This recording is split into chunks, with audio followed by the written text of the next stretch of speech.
Hello again and welcome back to our course on PSE 15.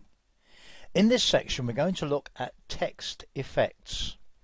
We've used quite a bit of text now in the course, and one or two of the exercises have involved you adding text to images.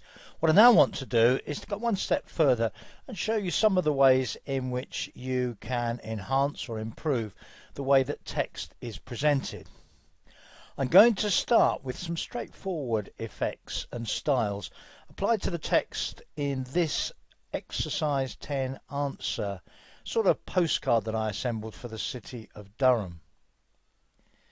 In order to work on the existing text in this document, then we would need to select the text, and in fact we need to get the cursor inside the text, get it into edit mode.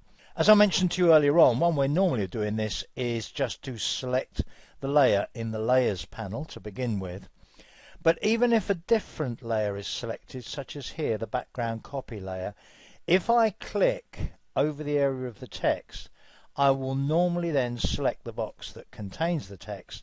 Once I've done that, I always have the option of right-clicking and going into Edit Text. And I'm now able to click anywhere I like in the text and edit the text, add text, apply styles to the text, and so on. So for example, one option would be to select the first word, the, and change it from regular to italic. And then only that word is affected. So let's commit that change. So using that approach, I can make changes to the text. I can change font style, font size, etc. on the whole of the text in a text box, individual letters, words, and so on. But I can also apply style to that text layer.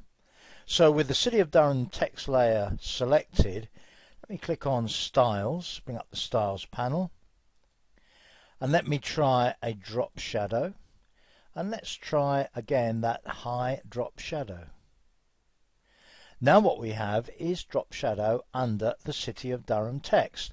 And of course I can try other styles of shadow as well, such as the outline drop shadow, or I could try something completely different, such as Wow Neon. Let's try Wow Neon Green On. So once again, there's plenty to experiment with there in terms of the presentation of text. But what I'd like to turn to next is one or two of the other type tools that I mentioned earlier on in the course and said I'd come back to, because what I want to demonstrate finally in this section is how to flow text along a contour. This particular operation can look quite impressive, but it very often takes a couple of tries to get it just right. What I'm going to do is to draw a custom path on this picture and then put some text on that path. To do this, I'm going to use the last of the type tools here, the one that's called Text on Custom Path. But when you've seen this, perhaps you might try one of the others yourself. There's Text on Selection, where you make a selection and then put the text on that. And there's also Text on Shape, draw a shape and put the text on that. They're both worth a try as well. But Text on Custom Path is the one that I'm going to try. And the custom path that I'm going to draw is over the top of the Abbey. Now, first job is to draw the path. And one of the reasons it sometimes takes a couple of goes is working out how long you need that path to be. When I finish drawing, if I commit, I've got my custom path. If I want to modify that, for instance to remove or add sharp corners or to change the length, if I click on modify, you'll see that the path is made up of a line with a number of little anchor points, and you can actually move the anchor points about. So if you do need to do an element of adaptation, you can use that. But once you've done that, now let's put the text on. This is going to be a little bit of guesswork here. The text is going to go over those trees, so I want to use a colour that's going to stand out. Let's use yellow.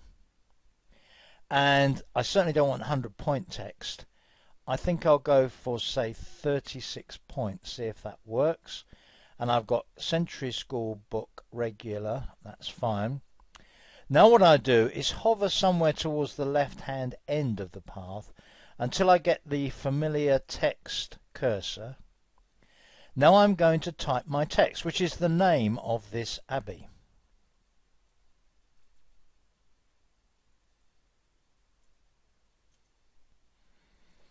And that's it. Now, as I said, I might want to adapt the length or shape of the shape, maybe change the text, but when I've committed that, I have my text on custom path. Note, of course, that text gets its own layer, and there we are. As I say, I suggest you try putting text on a shape or a selection. Try those tools out. Don't forget the PDF.